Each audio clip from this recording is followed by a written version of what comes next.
اعوذ باللہ من الشیطان الرجیم بسم اللہ الرحمن الرحیم الحمد لأہلہ والصلاۃ والسلام علی اہلہا اما بعد۔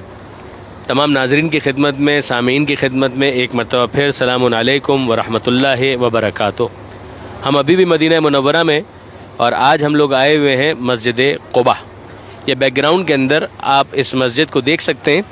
ظاہر ہے کہ یہ مسجد قباء کا جو اسٹرکچر آپ کو اس وقت نظر آ رہا ہے، یہ جدید کنسٹرکشن ہے، جدید اس کا اسٹرکچر ہے۔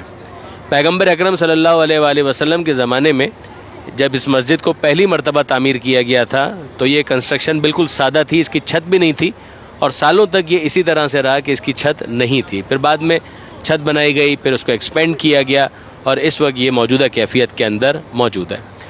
ظاہر ہے کہ جس علاقے میں اس وقت ہم ہیں، اس علاقے کا بھی نام قباء ہے، اور یہ علاقہ اس اعتبار سے بہت امپورٹنٹ ہے کہ پیغمبر اکرم صلی اللہ علیہ وآلہ وسلم کی جو مدنی زندگی ہے، یعنی پیغمبر اکرم کی زندگی جو ہجرت سے پہلے 13 برس ہیں وہ مکی زندگی کہلاتی ہے، اور ہجرت کے بعد جو پیغمبر اکرم کے 10 برس ہیں وہ مدنی زندگی کہلاتے ہیں۔ ہجرت کے موقع پر پیغمبر اکرم نے اپنے بستر پر مکہ معظمہ میں مولا کائنات کو سلایا تھا۔ گھر کی خواتین بھی اس وقت گھر ہی کے اندر تھیں۔ فواتم یعنی بہت سی وہ خواتین کے جن کے نام میں فاطمہ آتا ہے، خود جناب سیدہ سلام اللہ علیہ، مولا کائنات کی والدہ جناب فاطمہ بنت اسد، اور دیگر بعض خواتین وہ وہیں پر تھیں۔ اور مولا کائنات کو پیغمبر اکرم کی ہدایت تھی کہ جب پیغمبر اکرم مدینہ منورہ کی طرف روانہ ہو جائیں، جس کو اس وقت تو یثرب بھی کہا جاتا تھا، تو پھر مولا کائنات ان خواتین کو لے کر مدینہ منورہ کی طرف آئیں گے۔ پیغمبر اکرم یہاں پر آ کر ٹھہر گئے تھے۔ پیغمبر اکرم نے یہاں سے آگے جانا پسند نہیں کیا۔ یہاں پر دو مکانات تھے، سعد بن خیثمہ اور کلثوم بن ہدم، یہ دونوں مردوں کے نام ہیں۔ پیغمبر اکرم ان کے مہمان بنے۔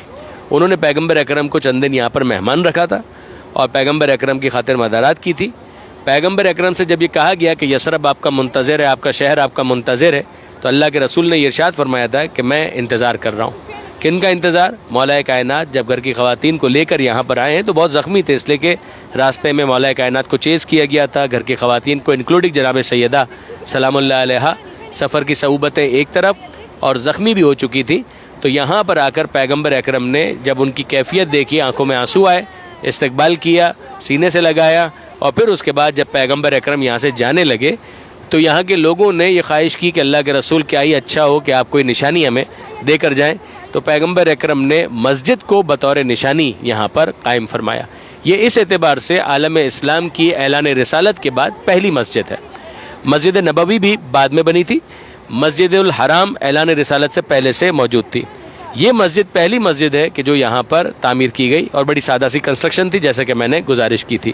پیغمبر اکرم نے یہاں کے لوگوں کی تعریف بھی کی، توصیف بھی کی، اور پھر پیغمبر اکرم جب یہاں سے روانہ ہو رہے تھے تو پیغمبر اکرم آتے رہے یہاں پر۔ قرآن مجید میں اس جگہ کو تقوی کی بنیاد پر تعمیر ہونے والی مسجد قرار دیا گیا۔ لمسجد اسس علی التقوی من اول یوم احق ان تقوم فیہ، وہ مسجد کی جس کی بنیاد پہلے دن تقوی پر رکھی گئی، وہ اس بات کی زیادہ حقدار ہے کہ آپ اس میں نماز پڑھیں۔